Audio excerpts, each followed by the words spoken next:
10 साल और 15 साल पुरानी गाड़ियों को लेकर जो सीन है ना, वो काफी अलग होता जा रहा है। अभी कुछ दिन पहले ही दिल्ली गवर्नमेंट की एक नोटिफिकेशन आई बहुत क्लियर सी कि अगर आपकी कोई भी ऐसी पुरानी गाड़ी जो कि 10 साल से ज्यादा पुरानी डीजल गाड़ी है और 15 साल से ज्यादा पुरानी अगर पेट्रोल की गाड़ी है, तो अगर वो गाड़ी किसी भी पब्लिक प्लेस में खड़ी मिलती है तो उसको इंपाउंड कर लिया जाएगा।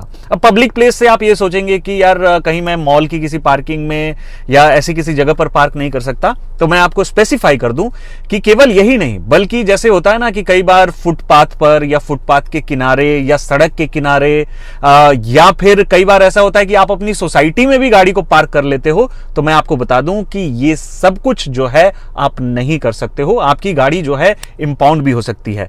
इसको लेकर मैंने एक शॉर्ट वीडियो बनाई थी। आप में से बहुत सारे लोगों के बहुत सारे सवाल थे, तो मैंने सोचा कि इस पर एक डिटेल्ड वीडियो बनाई जाए जिसमें मैं आपको यह बताऊं कि 10 साल से ज्यादा पुरानी अगर आपकी डीजल गाड़ी है और 15 साल से ज्यादा पुरानी अगर आपकी पेट्रोल गाड़ी है, जिसको ELV यानी एंड ऑफ लाइफ व्हीकल कहते हैं, इनके साथ आपको क्या करना चाहिए। इसको बेचने को लेकर भी बड़े सारे सवाल थे कुछ लोगों के कि बेचे कैसे, क्योंकि आप इसे सड़क पर तो निकाल नहीं सकते। अगर सड़क पर निकली, अथॉरिटीज में से किसी ने आइडेंटिफाई किया तो आपकी गाड़ी इंपाउंड होगी, उसमें आपको भारी भरकम फाइन भी देना पड़ सकता है। तो आज की इस वीडियो में मैं आपके ऐसे सभी सवालों के जवाब देने वाला हूं और आपको बताने वाला हूं कि अगर आपको गाड़ी को सेल करना है तो वो किस तरीके से कर सकते हैं। मान लीजिए आपकी गाड़ी इंपाउंड हो गई, तो इंपाउंड होने की परिस्थिति में आपको क्या करना है। साथ ही साथ मैं आपको यह भी बताऊंगा कि अगर 10 साल से ज्यादा पुरानी ऐसी कोई गाड़ी है डीजल की या 15 साल से ज्यादा पुरानी अगर गाड़ी है पेट्रोल की, तो उसको आप कहां खड़ी कर सकते हैं, क्योंकि कई लोगों को यह होता है कि हमको इस गाड़ी को रिटेन करके रखना है। तो हेलो जी, मेरा नाम है सत्यम। वीडियो में आगे बढ़ने से पहले आप हमारे यूट्यूब चैनल को सब्सक्राइब जरूर कर लें and hit the bell icon, ताकि ऐसा कोई भी कंटेंट जो कि गाड़ियों से रिलेटेड है वो आप मिस ना कर पाए। तो सबसे पहले मैं आपको कॉन्टेक्स्ट दे देता हूं कि 2018 में ऑनरेबल सुप्रीम कोर्ट ने जो है दिल्ली के अंदर 10 साल से पुरानी डीजल गाड़ियों को और 15 साल से ज्यादा पुरानी पेट्रोल गाड़ियों को कंप्लीटली बैन कर दिया है। इसका बड़ा सीधा सा मतलब यह है कि इस गाड़ी को लेकर के आप सड़क पर निकल ही नहीं सकते। अथॉरिटीज जो हैं आपकी गाड़ी को इंपाउंड भी कर सकती हैं। जैसा कि मैंने आपको बताया कि पिछले वीक आई एक बहुत ही इंपॉर्टेंट न्यूज, जहां पर दिल्ली गवर्नमेंट ने यह कहा कि अगर आपकी गाड़ी इस तरीके से कहीं पर भी हमें खड़ी मिलती है तो उस केस में आपकी गाड़ी इंपाउंड हो जाएगी। तो सबसे पहले मैं आपको यही बता देता हूं कि गाड़ी आप कहां खड़ी कर सकते हैं, कहां खड़ी नहीं कर सकते हैं। तो सड़क के किनारे कहीं पर भी आप गाड़ी को खड़ी नहीं कर सकते हैं। मार्केट में या फिर कई जगहों पर है दिल्ली के अंदर की फुटपाथ पर लोग अपनी गाड़ियां पार्क करके रखते हैं, तो ऐसा आप नहीं कर सकते हैं।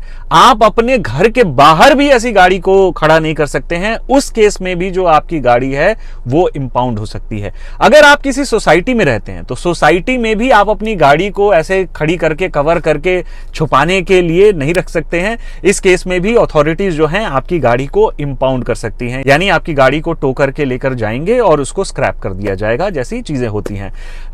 आप कहां गाड़ी को खड़ी कर सकते हैं? आपके पास अपनी प्राइवेट पार्किंग होनी चाहिए। वो प्राइवेट पार्किंग जो है आपके नाम से होनी चाहिए। फॉर एग्जाम्पल, अगर आप किसी सोसाइटी में भी रहते हैं तो वो जो पार्किंग स्लॉट है या वो जो पार्किंग स्पॉट है वो आपके नाम से होना चाहिए, वो प्राइवेट पार्किंग कहलाएगी। साथ ही साथ अगर आपका घर है उसके अंदर कोई स्टिल्ड पार्किंग है या ऐसी कोई कवर्ड पार्किंग है और प्रॉपर उसका डॉक्यूमेंटेशन है, तो वो जो स्पेस होती है वो आपकी प्राइवेट पार्किंग स्पेस होती है।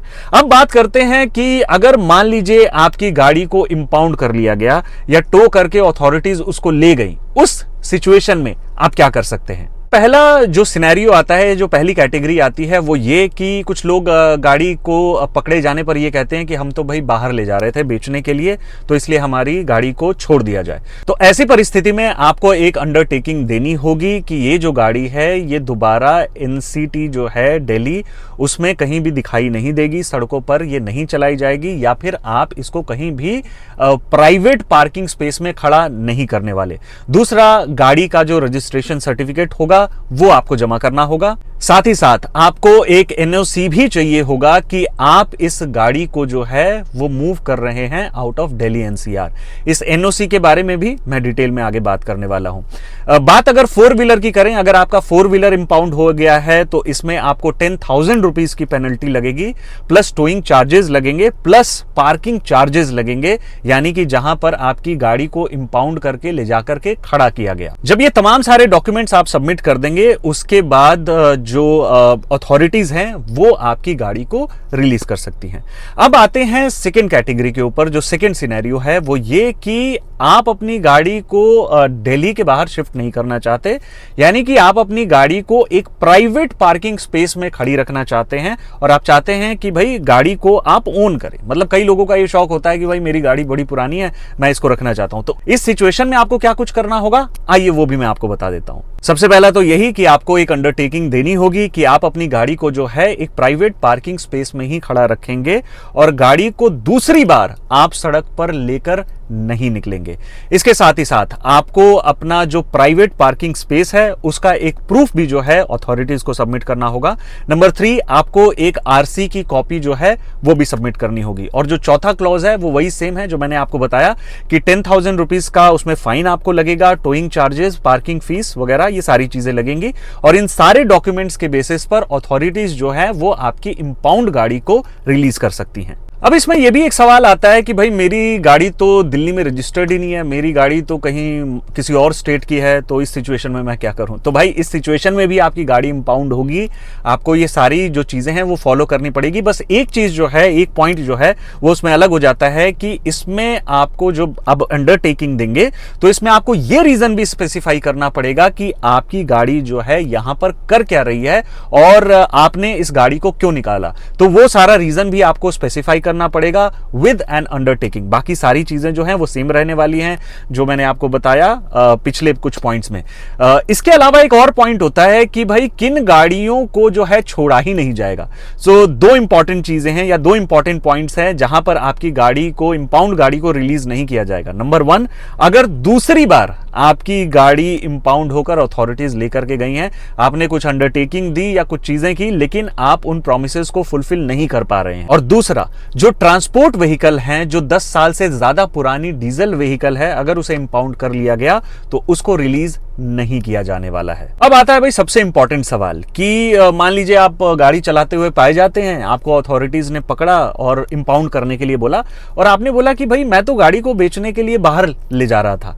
तो इस सिचुएशन में क्या होगा? तो इस सिचुएशन में होगा ये कि अथॉरिटीज आपकी किसी भी ऐसी बात को नहीं सुनेंगी, क्योंकि इसको करने का एक कायदा है। ऐसी परिस्थिति में आपको एक एनओसी लेना पड़ेगा और ये एनओसी भी जब गाड़ी का ये टेन्योर एक्सपायर हो रहा है, 10 साल डीजल या 15 साल पेट्रोल का, उसके 1 साल के अंदर अंदर ही लेना है। अगर आप चाहें कि मैं 2 साल 3 साल बाद जाकर ये चीज बोलूं तो भाई ऐसे में आपकी कोई सुनवाई नहीं होने वाली है। आपको विद इन 1 ईयर इस एनओसी को जाकर जो है ऑब्टेन करना है।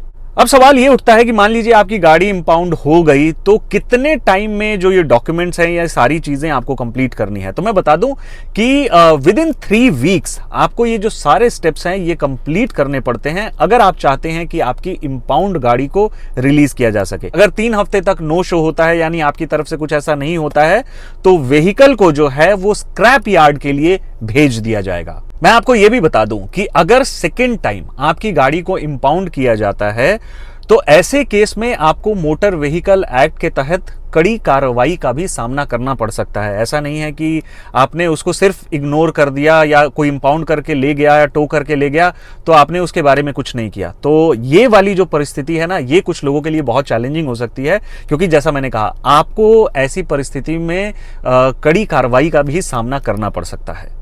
अब सबसे आखिरी पॉइंट ये है कि अथॉरिटीज गाड़ी लेकर के चली गई, आपकी गाड़ी को इंपाउंड करके रखा जाएगा, 3 वीक्स तक आपसे जवाब एक्सपेक्ट किया जाएगा। अगर 3 वीक्स तक आप जवाब नहीं देते हैं तो फिर गाड़ी को स्क्रैप यार्ड के लिए भेज दिया जाएगा। तो फाइनली मान लीजिए कि आपकी गाड़ी जो है स्क्रैप यार्ड पहुंच जाती है, तो ऐसी सिचुएशन में क्या आपको कुछ पैसे मिलने वाले हैं? तो इसका सीधा सीधा जवाब है हाँ।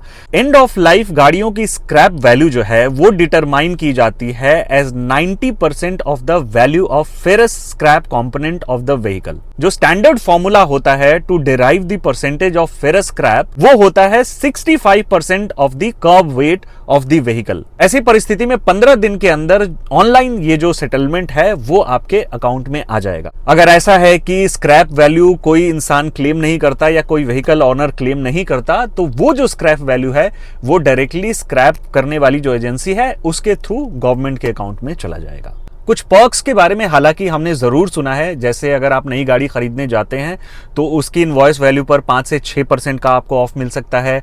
25% आपको जो रजिस्ट्रेशन कॉस्ट है उसमें कुछ रिबेट मिल सकता है।